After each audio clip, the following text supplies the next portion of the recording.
Only the most valiant of warriors, when they die, will get scooped up by Valkyries and brought to the Great Hall Asgard to drink and fight and become Einherjar.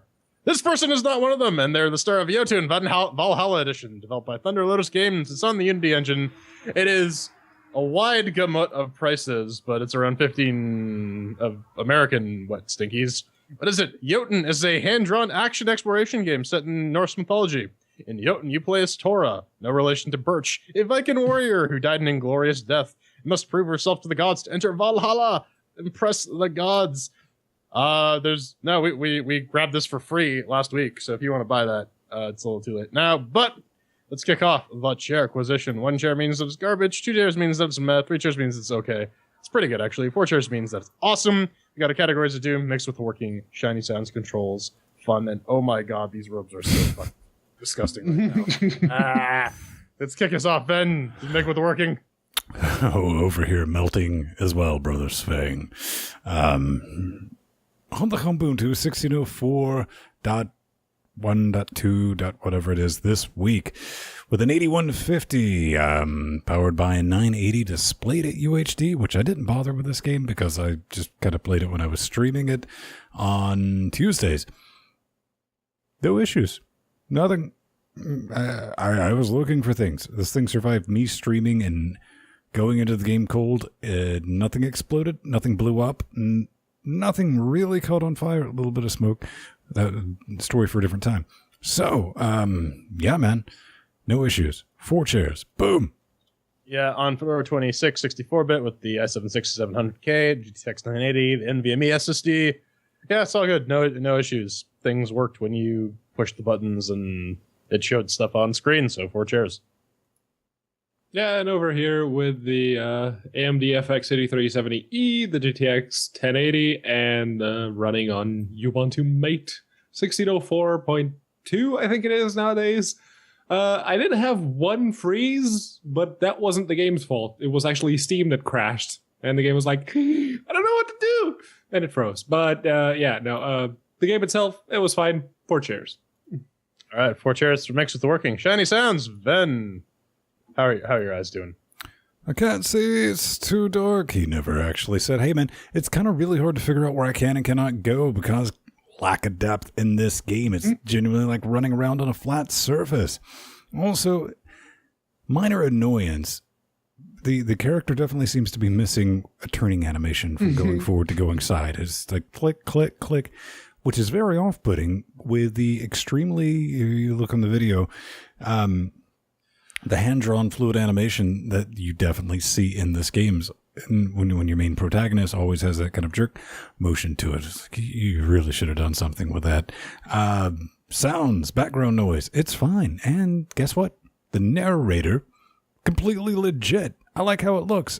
I like how it sounds. But it didn't blow me away completely. But I'm still going to give it 3. Oh yeah, the soundtrack of this game is great. Like Ben said, the narration is also really good. It's all in like Norwegian or Icelandic or something. So I only recognize the proper nouns because I'm a big Norse mythology nerd. But yeah, the game itself, the wide shots are really fucking gorgeous too. It's all beautifully hand drawn. There's these huge, massive scenic vistas that are just so cool. But where that sort of falls apart though is when it zooms out and you got to actually play the game. It gets really hard to track the character. And also when you zoom in, you sort of see some of the issues with the hand-drawn style, especially when there's a lot of enemies on screen. We'll get to that in the fun segment. No camera hand-drawn control. aesthetic does fall apart. Yeah, no, it's a fixed camera. Yeah. So that being said, it looks great. It sounds great. I'm gonna give it 3 chairs. These issues are just minor nitpicks. Yeah, but nitpicks will be nitpicks, and some bosses clearly had much more love put into them than others. The dwarf mother, the Rock Jotun, the way she moves doesn't make it look like she's made of rock. It makes it look like she's being streamed over a connection with over 2,000 milliseconds of ping. So that needs fixing. The Ice Jotun's movement and the Forest Jotun, the first one you kill, those are lumbering, but they're smooth. So what the hell happened? Seriously. Also, zooming all the way out to show the whole gigantic boss, Jotun and its arena, makes your character so small it's actually impossible to see against the just the litter of dead dwarven bodies, especially on the rock Jotun. It makes your character just outright impossible to see, as if the boss fight wasn't hard enough already. The music, though, it's awesome. If I had to find something to complain about it, is that it just doesn't let up. It's always epic. It's always making you feel like you're in this grueling quest and there's no pause. But that's me literally complaining that something is too awesome.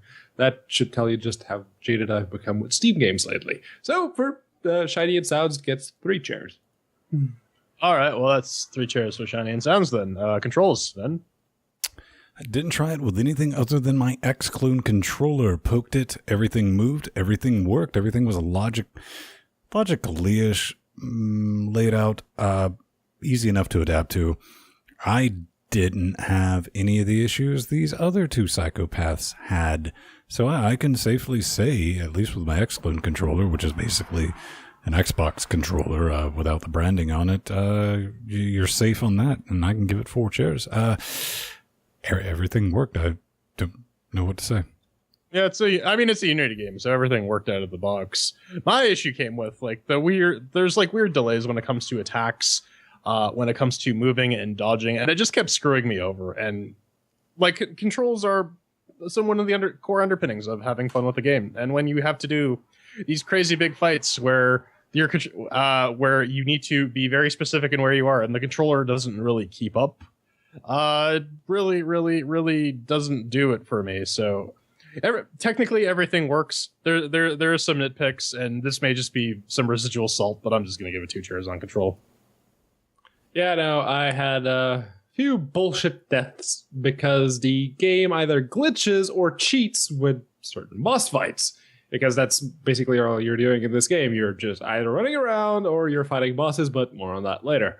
One of the bosses, the bosses that have legs, the first one doesn't, the second and third ones do, then the fourth does not. And the fifth, I honestly didn't play that far, but more on that later too. But yeah, the bosses that have legs, you can actually go between their legs, under their legs, and just take pot shots at their feet. Unless the game says, nope, there's an invisible wall under the boss's lower appendages, and you're going to take some bullshit damage because we say so. And also, the wind-up attack on the heavy it when you hit Y, the wind-up time is stupid long, considering the negligible amount of damage when compared to the light attack that it does. So it's not worth it. It's literally not worth it. You made a completely useless attack in a video game, in a boss rush video game. Now, outside of that, those, I guess, would be the more esoteric controls complaints that I have.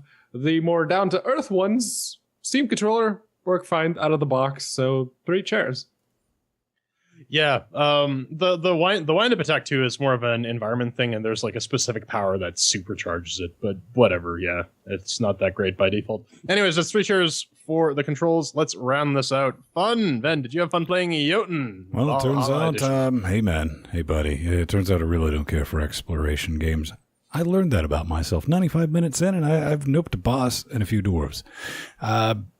Saying Jotun lacks direction would be a massive understatement. And if your game is an explore fest, don't hand me a minimap constructed of moon glyphs and spite, okay? Because that's all that fucking map is.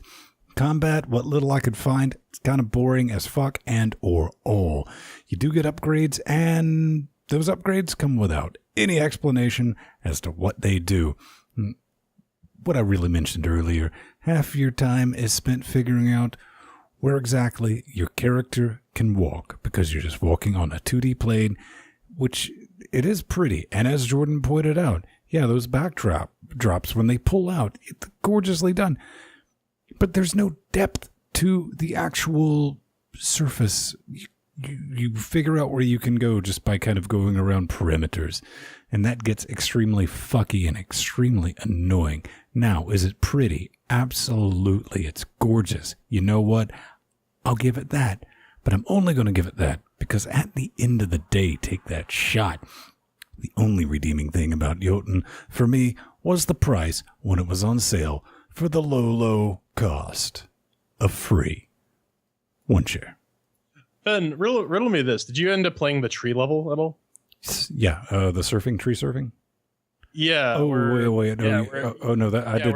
With the bird. The bird. Yeah. Yeah, with the bird. That's one of the key things I'm talking about. Exactly. When I went through that was that exact thing crossed my mind. Like, God damn, like this is very unclear where I need to go.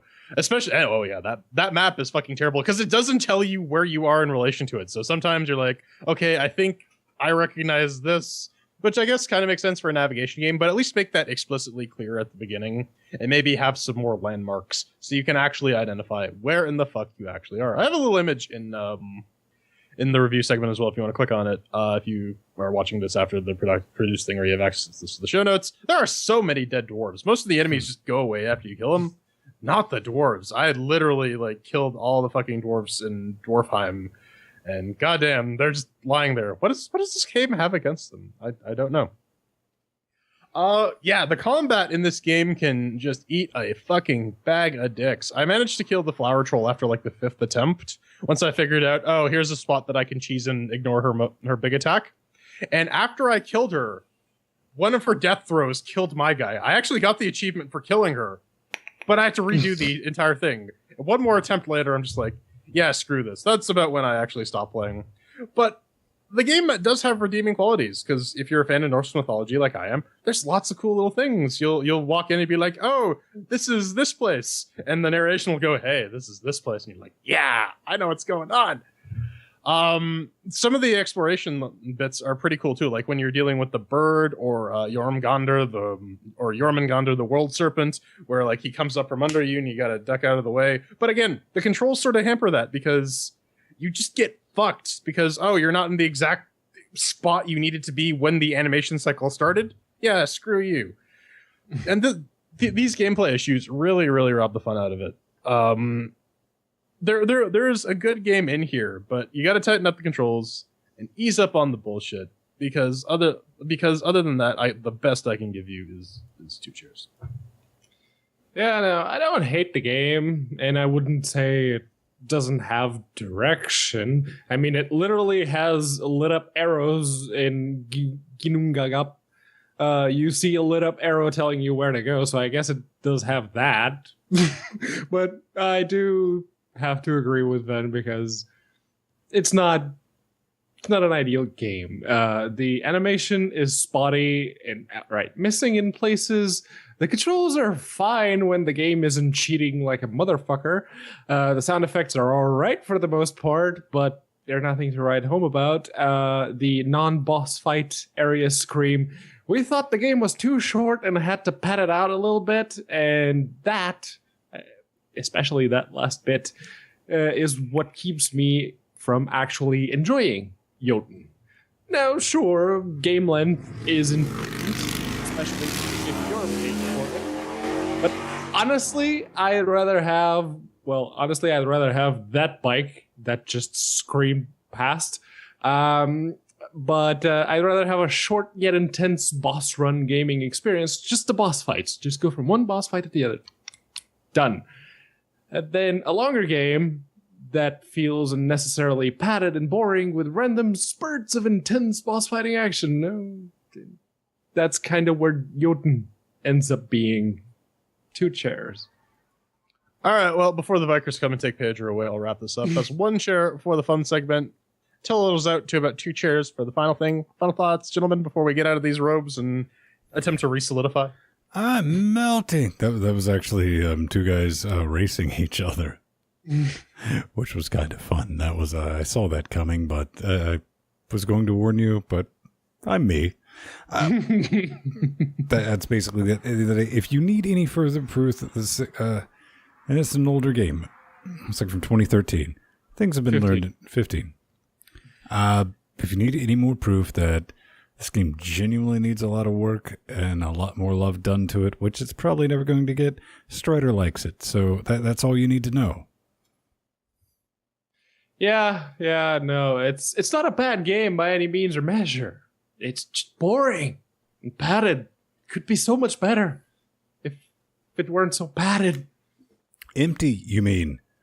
Empty. Well, Empty at least has some content. No need to start bringing Mike into this. I was going to say, don't say it the third time or you'll summon him. There's just, look at the fucking video. There's just areas of minutes going by doing nothing. It was like, but you're exploring. There's nothing to explore. You're just fucking walking. There's not shit to interact with. You're just going from point A to point B. Yeah, I think this sort of is a proto Hyperlight Drifter almost, in the same way that it's like very, very beautiful. It's very hard. Hyperlight Drifter had some, I feel, some more solid gameplay underpinnings than that.